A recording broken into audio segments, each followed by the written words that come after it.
पहला पतरस बाब 4।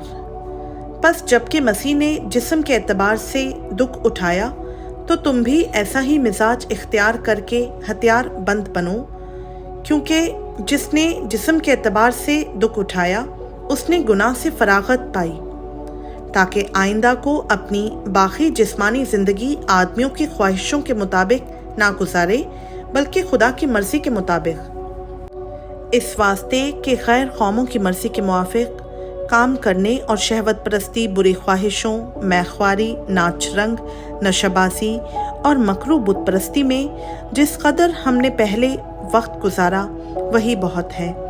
इस पर वो ताज्जुब करते हैं कि तुम उसी सख्त बदचलनी तक उनका साथ नहीं देते और लान तान करते हैं। उन्हें उसी को हिसाब देना पड़ेगा जो जिंदों और मुर्दों का इंसाफ करने को तैयार है, क्योंकि मुर्दों को भी खुशखबरी इसीलिए सुनाई गई थी कि जिस्म के लिहाज से तो आदमियों के मुताबिक उनका इंसाफ हो, लेकिन रूह के लिहाज से खुदा के मुताबिक जिंदा रहें। सब चीज़ों का खात्मा जल्द होने वाला है। बस होशियार रहो और दुआ करने के लिए तैयार।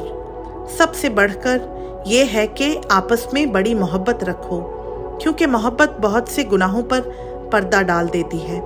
बग़ैर बुड़बड़ाए आपस में मुसाफिर परवरी करो। जिनको जिस जिस कदर नेमत मिली है वो उसे खुदा की मुख्तलिफ नेमतों के अच्छे मुख्तारों की तरह एक दूसरे की खिदमत में सरफ करें। अगर कोई कुछ कहे तो ऐसा कहे कि गोया खुदा का कलाम है।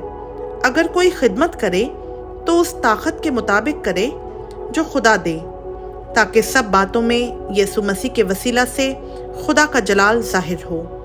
जलाल और सल्तनत अब्दुल्लाबाद उसी की है। आमीन।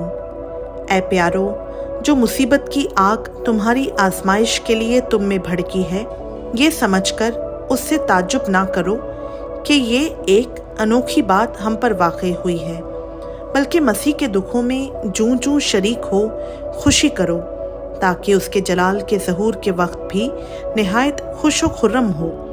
अगर मसीह के नाम के सबब से तुम्हें मलामत की जाती है तो तुम मुबारक हो, क्योंकि जलाल का रूह यानी खुदा का रूह तुम पर साया करता है। तुम में से कोई शख्स खूनी या चोर या बदकार या औरों के काम में दस्त अंदाज होकर दुख ना पाए।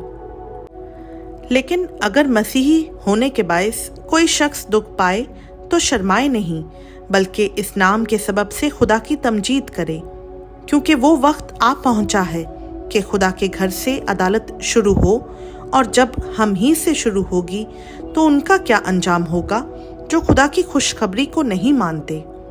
और जब रास्तबाज ही मुश्किल से निजात पाएगा तो बेदीन और गुनहगार का क्या ठिकाना।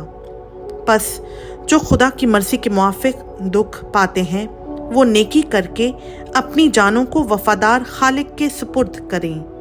खुदा उनका पाक कलाम का पढ़ा, सुना, समझा और कबूल किया जाना हम सबों के लिए बाइस बरकत हो। आमीन।